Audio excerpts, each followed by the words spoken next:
बूढ़ी सास का बदला। नमस्कार दोस्तों, सानिया वॉइस स्टोरी चैनल में आप सभी का स्वागत है। हमारी आज की कहानी है बूढ़ी सास का बदला। प्राची की सास को मरे अभी 10 दिन भी नहीं हुए थे कि घर में आए दिन प्राची अपनी सहेलियों और अपनी मम्मी के साथ मिलकर पार्टी किया करती थी। आज भी देर रात तक खाने पीने की पार्टी चलती रही। उसके बाद सारी सहेलियों के जाने के बाद प्राची ने अपनी मम्मी से कहा, मम्मी तुम यही हॉल में सो जाओ। अनीता जी को नींद बहुत जोरों से आ रही थी। वो हॉल में न सोकर जो कमरा उसकी मरी हुई सास का बंद पड़ा था, उस अंधेरे कमरे में जाकर सो गई। आधी रात को अनीता जी को ऐसा लगा जैसे कोई उनका बिस्तर हिला रहा है। फिर उन्हें लगा शायद उनका वहम हो सकता है। कुछ देर बाद उन्हें ऐसा लगा मानो उसका बिस्तर हवा में ऊपर की ओर उठ रहा है। तभी उनकी चीख निकल पड़ी। वो घबरा कर उठ बैठी। कमरे में कोई नहीं था, लेकिन बिस्तर कौन उठा रहा है? उनकी आंखों में डर साफ झलक रहा था। वो पागलों की तरह चिल्ला रही थी। तभी उनकी आवाज़ प्राची ने सुनी, जो किचन में पानी पीने के लिए आई थी। मम्मी क्या हुआ? मैंने तो कहा था हॉल में सोना। डर गई क्या? अरे नहीं, मैं कोई डरपोक नहीं हूँ, अनीता जी ने कहा। मम्मी मेरी सास जब से गई है तब से सच में हम उस कमरे में नहीं जाते। उनके गुजरने के बाद से मैं उस कमरे में रात में तो क्या दिन में भी नहीं जा पाती हूँ। और रात की तो बात ही अलग है। हमने न जाने कितने पूजा पाठ करवाए, लेकिन कोई असर नहीं हुआ उस बुढ़िया पर। वह तो जीते जी भी सताती थी और अब मरकर भी चैन नहीं। अनीता जी ने कहा, अरे पापन बुढ़िया थी इसलिए मरने के बाद भी भटक रही है, वरना अब तक मुक्त हो जाती।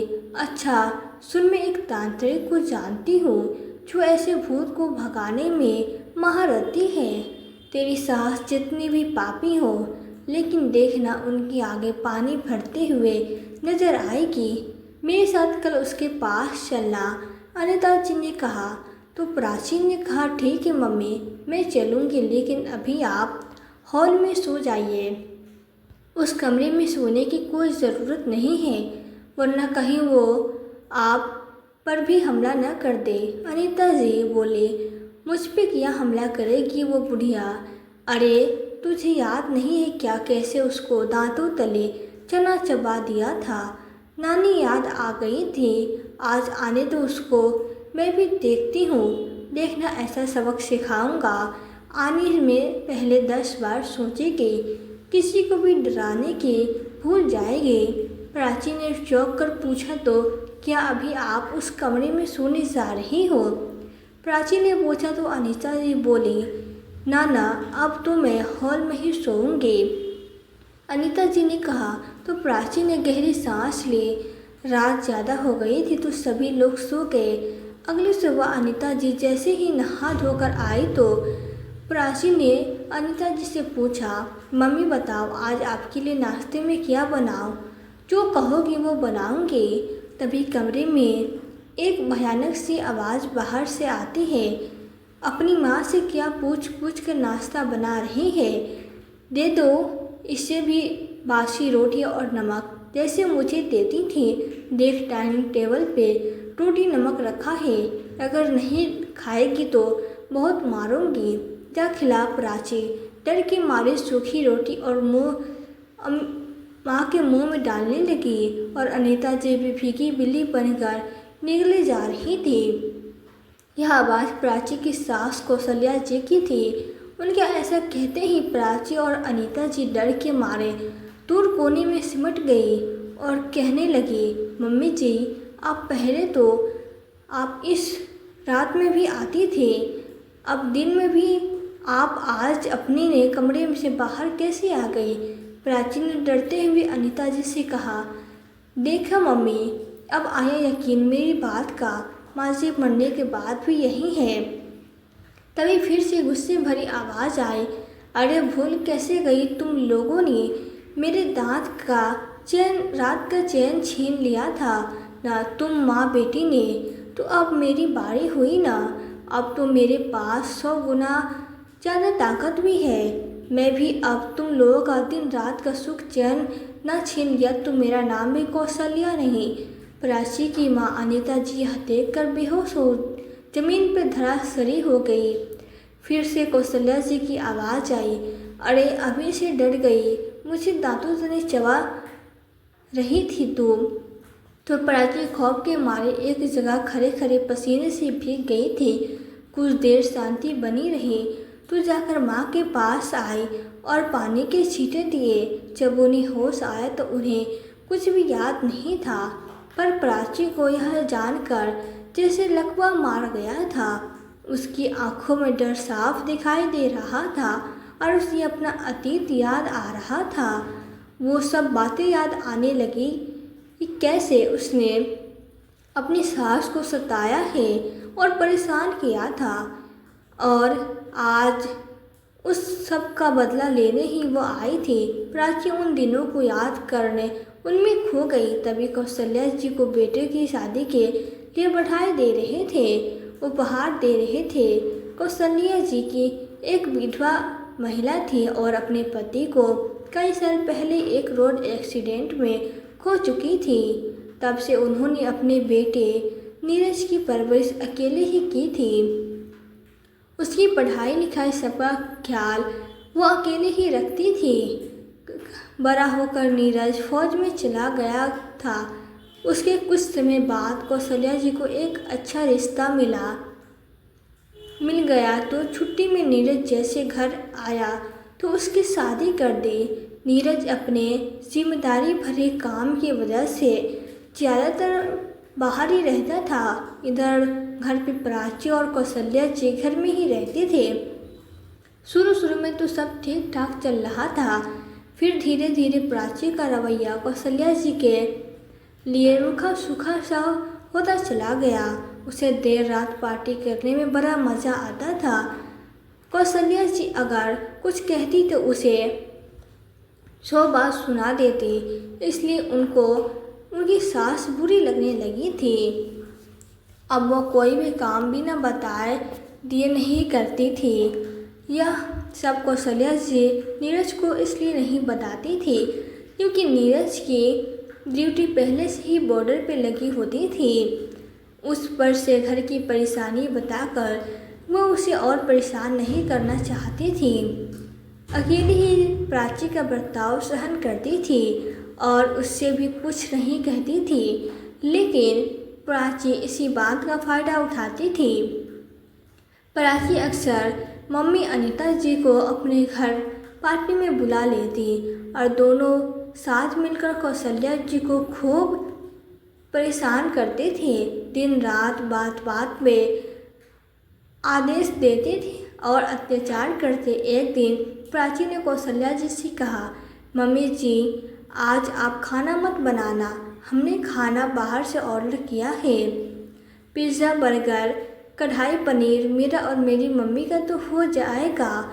इसमें कौशल्या जी ने कहा, ठीक है बहू, फिर मैं अपने लिए खिचड़ी ही बना लेती हूँ। कौशल्या जी यह सोचते हुए किचन में चली गई और थोड़ा सा दाल चावल कुकर में चढ़ाने के लिए तैयार करने ही चली थी कि तभी पीछे से प्राची आकर कहने लगी, अरे यह क्या कर रही है? मैंने मना किया था न कि खाना नहीं बनाना है, सुनाई नहीं देता क्या? कौशल्या जी ने हिचकते हुए कहा, बहू यह तो मैं अपने लिए खिचड़ी ही बना रही हूँ क्योंकि खाना तुम और तुम्हारी माँ के लिए आ रहा है ना, मेरे लिए तो नहीं ना आ रहा है। कौशल्या जी के इतना कहते ही पूजा ने उनको किचन से बाहर निकाल दिया और कहा, वाह रे बुढ़िया, मालकिन बनने का बड़ा शौक है तुझे। इस घर में वही होता है जो मैं कहती हूँ, कोई मालकिन नहीं हो तुम जो सिर्फ तुम्हारे लिए चूल्हा जलेगा। फालतू की गैस नहीं है इस घर में और आपका बेटा तुम्हारे इस फालतू के खर्च करने के लिए सरहद पे यूँ मौत से नहीं लड़ता। कौशल्या जी ने कहा, बहू तुम तो पिज़्ज़ा खाने जा रही हो और मुझे भी तो भूख लगेगी ना। बनेगा नहीं तो फिर मैं क्या खाऊंगी। और तुम्हारी यह क्या बोले जा रही हो कि मेरा बेटा फालतू में नहीं कमाता। अरे वो अपने घर परिवार के लिए ही तो यह सब करता है और जीने के लिए मैं खाना तो खाऊंगी ना। कौशल्या जी ने कहा तो प्राची चीखी, हाँ पता है, जब तक आप खाएंगे नहीं नींद कहाँ आएगी। फ्रिज में 2 दिन की एक ब्रेड बची है और बासी 1 कटोरी सब्जी है, लेकर खा लो। खबरदार कुछ बनाकर खाया तो। यह कहकर प्राची चली गई, लेकिन बेचारी कौशल्या जी और क्या करती, बस वही बासी खाकर घर के कामों में लग गई। बाहर से जब पिज़्ज़ा बर्गर पनीर आए तो दोनों माँ बेटी सोफे पर आराम से बैठकर कौशल्या जी को जला जला कर खाने लगी। कौशल्या जी का काम खत्म होने के बाद अपने कमरे में सोने चली गई। कुछ घंटे बाद प्राची की माँ अनीता जी कौशल्या जी को आवाज़ लगाती हुई बोली, अरे समधन जी कहाँ इतना जल्दी सो गई। अभी घर के मालकिन जाग रहे हैं और आप सो गई। जरा नींबू हींग का पानी बनाकर लाना, बहुत बदहजमी लग रही है मुझे। प्राची बोली, मम्मी आप भी ना थोड़ा कम खा लेती तो क्या हो जाता, लेकिन आप तो ऐसे खाती हो जैसे कि फिर मिलेगा नहीं। अनीता जी ने कहा, अरे बेटा वो खाना मैं नहीं खाती तो बर्बाद हो जाता, तुम तो फेंक देती। मुझे बर्बाद पसंद नहीं तो इसलिए खा लिया, लेकिन बस वही ज़्यादा हो गया। अनीता जी ने कहा, अरे मम्मी बर्बाद क्या होता, माँ जी तो ललचाए नज़रों से हमारे खाने को देख ही नहीं थे। थोड़ा सा दया करके इनको भी दे देते। वैसे भी इन्हें हमारा जूठन खाने की तो आदत पड़ गई है ना। फिर दोनों माँ बेटी खिलखिलाकर आपस में हंसने लगे। तब तक कौशल्या जी वह हींग का पानी लेकर आ गई। हींग नींबू का पानी पीते ही प्राची की माँ अनीता जी को उल्टी हो गई, तो इस पर प्राची खूब खरी खोटी कौशल्या जी को सुनाने लगी और चिल्लाते हुए पानी में कुछ मिलाने का इल्ज़ाम भी लगाने लगी। कौशल्या जी ने कहा, बेटा मैंने कुछ भी नहीं मिलाया है, इसमें बस हींग ही डाली थी। बेटा, प्राची ने आंखें दिखाकर कहा, बुढ़िया यह तेरी वजह से हुआ है, इनकी सारी खराब हो गई, इन्होंने उल्टी कर दी, अब तू ही साफ करेगी। प्राची ने अपनी माँ की हुई उल्टी अपनी सास कौशल्या जी से साफ करवाई। समय बीतता गया और सभी को नीरज ने अपने घर आने की खबर दी।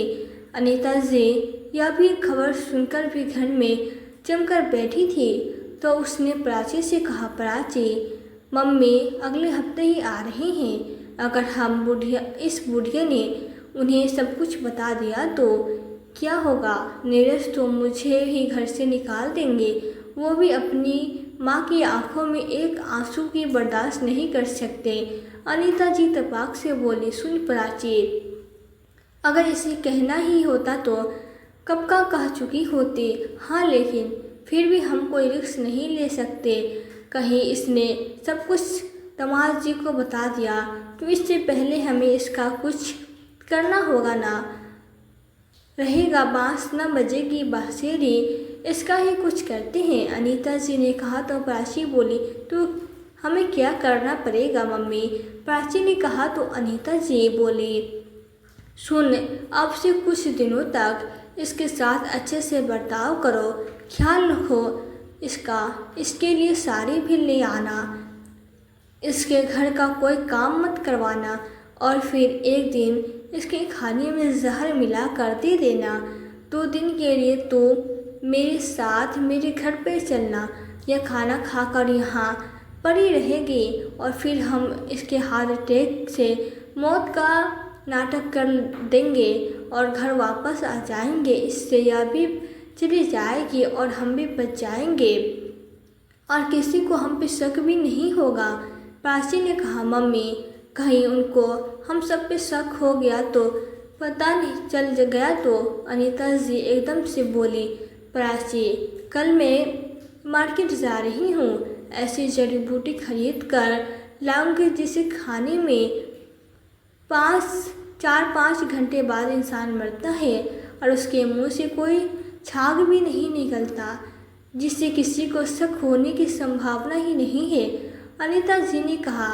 अपनी सारी योजना बताई तो प्राची ने कहा, हाँ यह ठीक है मम्मी, और यह सब उसी दिन होगा जिस दिन नीरज घर वापस आएंगे।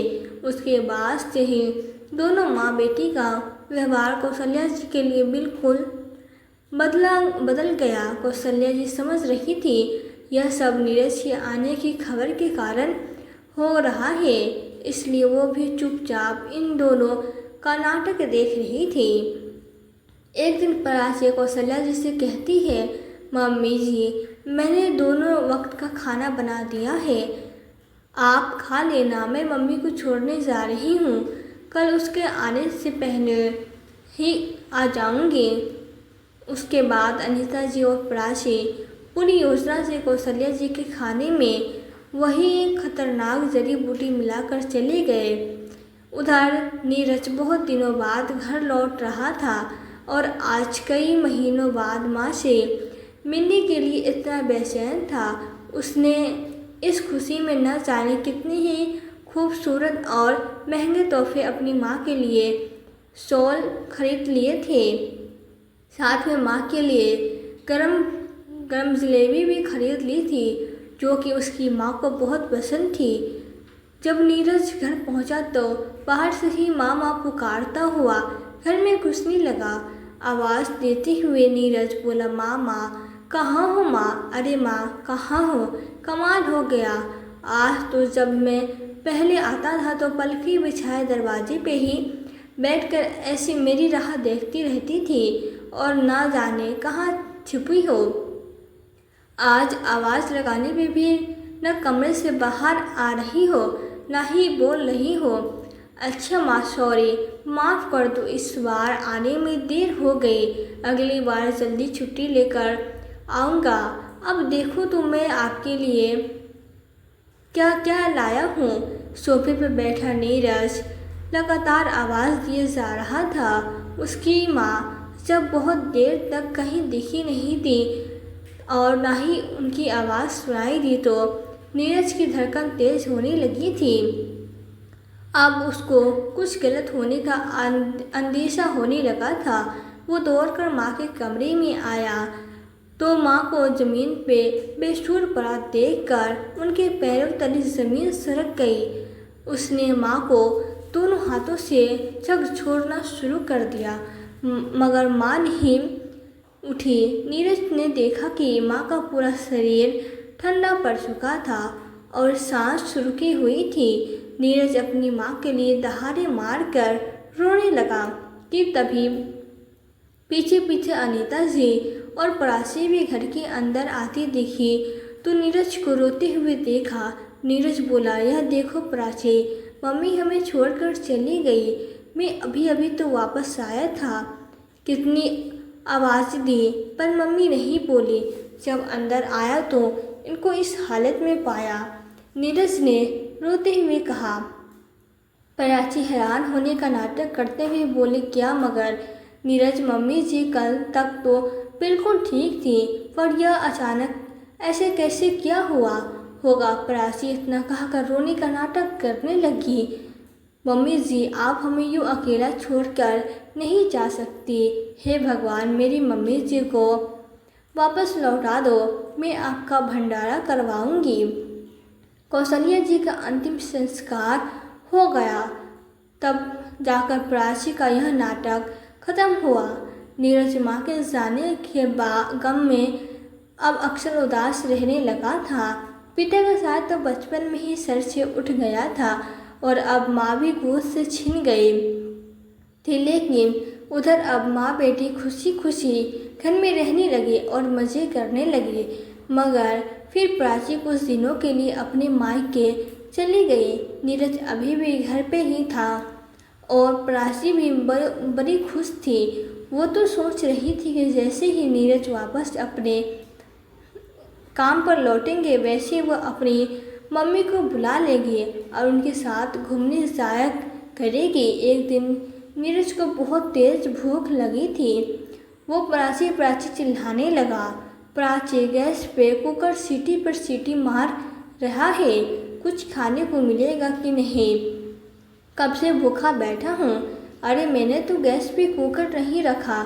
वो किचन में जाकर देखती है, सच में कुकर में छोले पक रहे थे। और जब नीरज को छोले खाने के लिए देती है तो नीरज कहता है, वाह प्राची, तुमने तो एकदम माँ जैसा बनाया है। वो देखकर प्राची बहुत आश्चर्यचकित थी कि उसने तो छोले भिगोए भी नहीं थे। तो किसने बनाया? प्राची काम की जल्दी में थी। फिर उसने उसको नज़रअंदाज कर अपने कमरे में कामों में लग गई। एक रोज़ उसने फ़ोन पर अनीता जी से कहा, मम्मी मैं सोच रही हूँ कि सासू माँ के कमरे की साफ़ सफाई करवा कर आपके रहने का इंतज़ाम उसी कमरे में कर दूँ। अब आप आराम से उस कमरे में रहना, पहले तो उस बुढ़िया के साथ रहना पड़ता था। अनीता जी ने कहा, हाँ बेटा चलो, अब तो मैं फैला कर आराम से रहूँगी तेरे घर में। अनीता जी ने कहा, हाँ। तो प्राची कौशल्या जी के कमरे में सफाई करने चली गई। सबसे पहले अलमारी की सफाई करने की सोचती है, लेकिन जैसे वो अलमारी खोलती है ऊपर से कौशल्या जी का तस्वीर गिरता है जिसमें से खून बह रहा होता है। यह देखकर उसके होश उड़ जाते हैं। वो घबराकर अलमारी को बंद करके उसके कमरे से ही भागने वाली थी कि वह कौशल्या जी को अपने सामने खड़ा पाती है। उन्हें देख उनकी सांसें ही उखड़ जाती है, डर के मारे पैर कांपने लगते हैं और वो ज़मीन पर गिर जाती है। कुछ बोलना चाहती है तो उसकी आवाज़ झलक में ही अटक जाती है।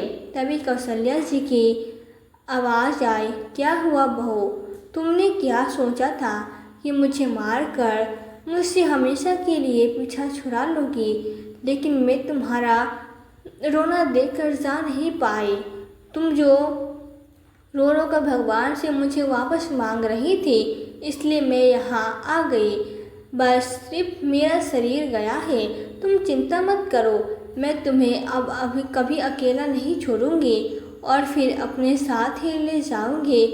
जैसे ही कौशल्या जी ने ऐसा कहा तो प्राची डर के मारे जोर से चीख पड़ी और बेहोश हो गई।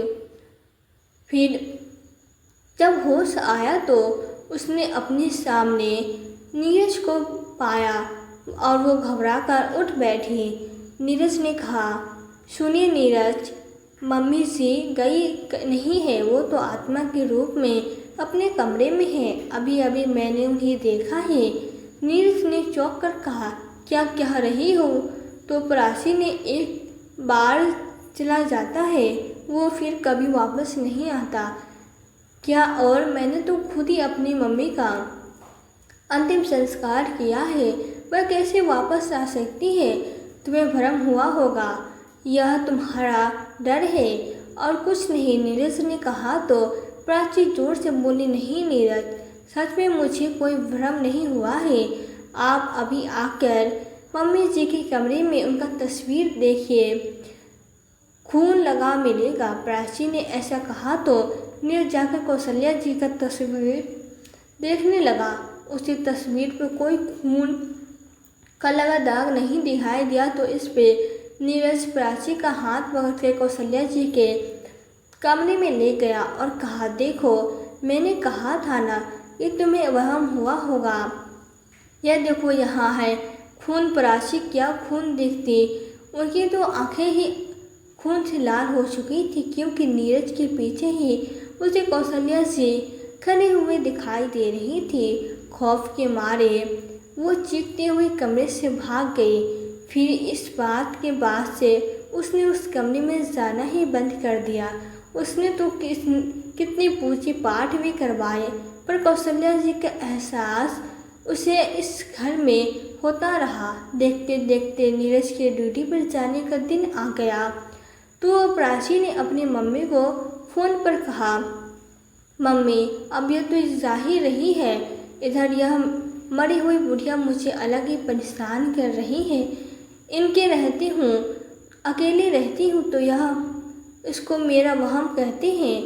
इन्हें कुछ नहीं दिखता मगर मुझे दिखता है। बहुत डर लगता है, इसलिए आप आ जाओ। कहीं अकेला पाकर यह बुढ़िया मुझे मार ही ना दे। इससे अच्छा तो यह होता कि यह बुढ़िया जिंदा ही रहती। अब हर दिन खौफ में जीना पड़ रहा है। अनीता जी ने कहा, अरे सच ही तो कह रहे हैं दामाद जी, यह तेरा भरम ही है। यह सब भला मरने के बाद कोई लौटता है क्या? जाने कहाँ चली गई होगी। लेकिन तू डर मत, ठीक है ना? मैं आती हूँ और देखती हूँ कि कौन परेशान करता है मुझे। अरे हम तो पार्टी करेंगे, बुला लेना अपनी सहेलियों को। अनीता जी ने कहा तो प्राची ने थोड़ी चैन की सांस ली। इधर नीरज जिस दिन जाने वाला था उसके दिन एक पहले ही अनीता जी आ गई। रात को जाकर समधन जी के कमरे में सो गई। तब अचानक से रात को उसका बिस्तर हिलने लगा और वो डर के मारे चीख पड़ी। और दूसरे दिन जब उन्होंने कौशल्या जी का भयानक आवाज़ सुना तो उसके होश ही उड़ गए, पैर कांपने लगे। कौशल्या जी के आत्मा कहने लगी। कौशल्या जी को अपने सामने आकर बोली, आज तो नीरज चला गया तो आज तुम लोगों का काम तमाम ही कर देती हूँ, पर आज तक मैं समझ नहीं पाई। उस दिन तो मैंने बस रोटी सब्जी खाई थी, उसके बाद ही मैं छटपटाने लगी, मेरा दम घुटने लगा। क्या मिलाया था तुम लोगों ने मेरे खाने में जिससे मेरी मौत हो गई और किसी को पता भी नहीं चला? बता ही दो, अब तो नीरज भी नहीं है। कौशल्या जी ने पूछा तो प्राची ने कहा, सच कहती हूँ माँ जी, इसमें मेरी गलती नहीं थी। यह तो मेरी मम्मी ने ही आपको यह जड़ी बूटी खिलाने का आइडिया दिया था। कहा था कि इसको खाकर ही मरने पर आपके मुंह से छाप नहीं आएगा और हर किसी को आपकी मौत नॉर्मल लगेगी। सच में आप मेरा यकीन मानिए, मैं तो मना ही कर रही थी पर यह नहीं मानी। प्राची ने रोते हुए कहा तो अनीता जी जोर से गुस्से में बोली, अरे वाह बेटी, क्या बात बोल रही हो? तो अब जब सामने समधन जी भूत बन के खड़ी हैं तो सारा इल्ज़ाम अपनी ही मम्मी पे लगा दिया। तुम्हें तो यह शुरुआत से ही पसंद नहीं थी और जब देखो मुझसे इनकी बुराई करती थी। तभी तो दामाद जी के गैर मौजूदगी में तू इन पे जुल्म ढालती थी, अत्याचार करती थी और अब सारा इल्ज़ाम मुझ पर डाल रही हो। वाह बेटा, जब बात जान पे बन पड़ी तो मुझे आगे कर दिया। सच में ऐसी औलाद किसी को न दे। अनीता जी ने भड़कते हुए कहा तो दोनों माँ बेटी की तू मैमे में सुनकर नीरज भी अंदर आ जाता है और उसे सामने देखकर प्राची चुप हो गई, उसे ही देखने लगती है। नीरज ने कहा, अरे चुप क्यों हो गई दोनों? अरे जब इतना बताया था तो यह भी बता दो न कि मेरी माँ पे कैसे अत्याचार किया करते थे तुम दोनों, और मुझसे कहते थे कि मम्मी जी ही मुझसे शिकायत रहती है, जब देखो शिकायत करती थी माँ की। अभी तो बस तुम दोनों ने मेरी माँ को कैसे मारा है यह कबूल किया है और वो रिकॉर्ड भी हो गया है। लेकिन प्राची, मुझे पूरी बात जाननी है। नीरज ने कहा, अरे आप वापस कैसे आ गए? आप तो ड्यूटी पे चले गए थे ना? अरे नहीं, आप गलत मत समझ रहे हैं। सच में मम्मी जी की मौत हार्ट अटैक से हुई थी। हमने नहीं मारा उन्हें, और क्यों मारे, इतने गए गुजरे थोड़ी है हम। प्राची ने सफाई देते हुए कहा, अच्छा बनने का नाटक किया। तभी नीरज ने चकते हुए कहा, अभी भी झूठ बोल रही हो, लगता है मम्मी जी का डर खत्म हो गया। मम्मी कैसी भूत है आप? आपके सामने यह झूठ बोलती जा रही है और आप शांत खड़ी हैं। नीरज ने हंसते हुए कहा तो प्राची ने हैरानी से कहा, नीरज, क्या मम्मी जी आपको भी दिखाई दे रही है? इनसे कहिए न कि प्लीज हमें छोड़ दे, हमें जो सज़ा देना है दे दीजिए, लेकिन मम्मी जी की आत्मा से बचा लीजिए, प्राची ने कहा। इस पर नीरज हंसकर कहने लगा, आत्मा होती तो अब तक तुम लोग की भी आत्मा बन चुके होते। यह तो सच में मेरी माँ है जो अभी तक जिंदा है, प्राची ने कहा तो नीरज ने कहा तो प्राची चौंकते हुए कहा, क्या नीरज, माँ जी जिंदा है? मगर कैसे? आपने खुद उनका अंतिम संस्कार किया था। नीरज ने कहा, हाँ, क्योंकि वो सारा कुछ मेरे नाटक का हिस्सा था। तुम दोनों को क्या लगता है कि नाटक केवल तुम दोनों ही को आता है? अब जब तुम लोग रोने का नाटक कर रही थी तो मेरी मम्मी को मरने का नाटक करना पड़ा। प्राची ने हैरानी से कहा, तो क्या मम्मी जी ने उस दिन जहर नहीं खाया था? नीरज ने कहा, उस दिन तुम दोनों इस डर से कि मम्मी मुझे इन लोगों के बारे में सब कुछ बता ना दे, इसलिए मम्मी जी के खाने में जहर मिलाने की योजना बना रही थी। लेकिन मम्मी ने सब सुन लिया था और फ़ोन पर मुझे सब कुछ बता दिया था। मैं तो मम्मी की बात सुनकर तभी यहाँ आ गया था।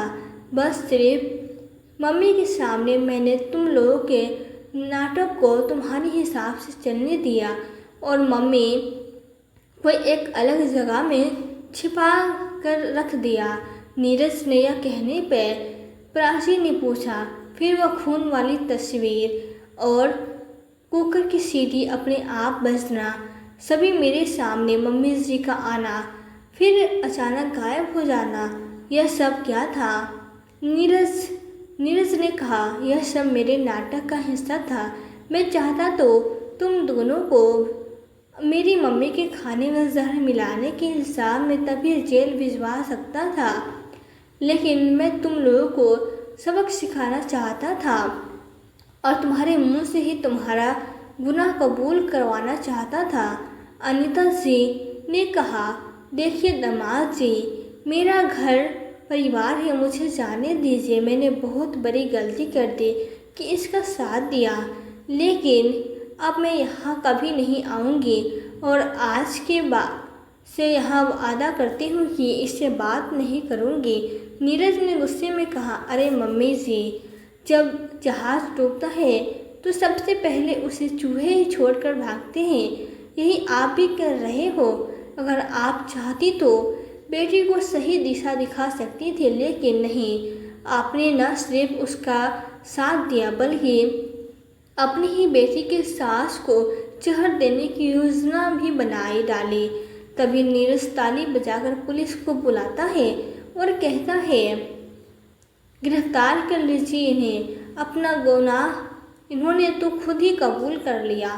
तभी उन्हें आगे बढ़कर कौशल्या जी ने कहा, बहू, तुमने मुझ पर न जाने कितने ही अत्याचार किए हैं मुझ पर, लेकिन फिर भी कभी मैंने नीरज को तुम्हारी शिकायत नहीं की और सब चुपचाप सहा, क्योंकि मुझे अपने बेटे का घर तोड़ना नहीं था। लेकिन तुमने मेरी चुप्पी को मेरी कमजोरी समझ लिया।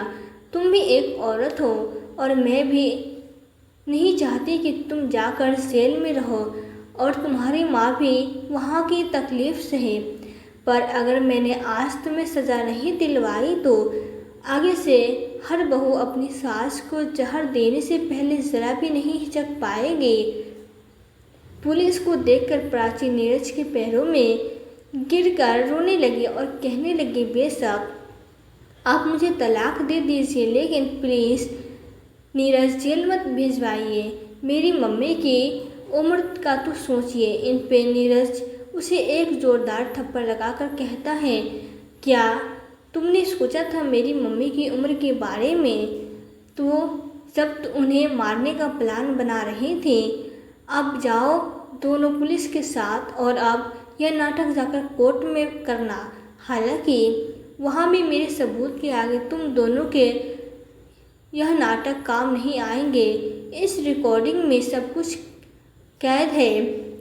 बाद में तब नीरज ने अदालत में उसके खिलाफ सारे सबूत पेश किए तो इससे दोनों माँ बेटी को 5 साल की सज़ा हो गई।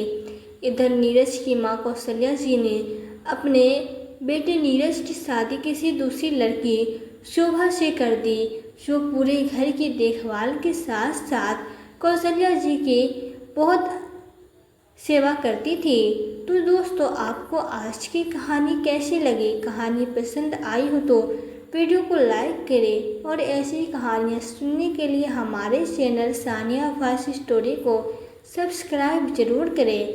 मिलते हैं फिर नई वीडियो में नई कहानी के साथ। कहानी को अंत तक सुनने के लिए और देखने के लिए आपका दिल से धन्यवाद।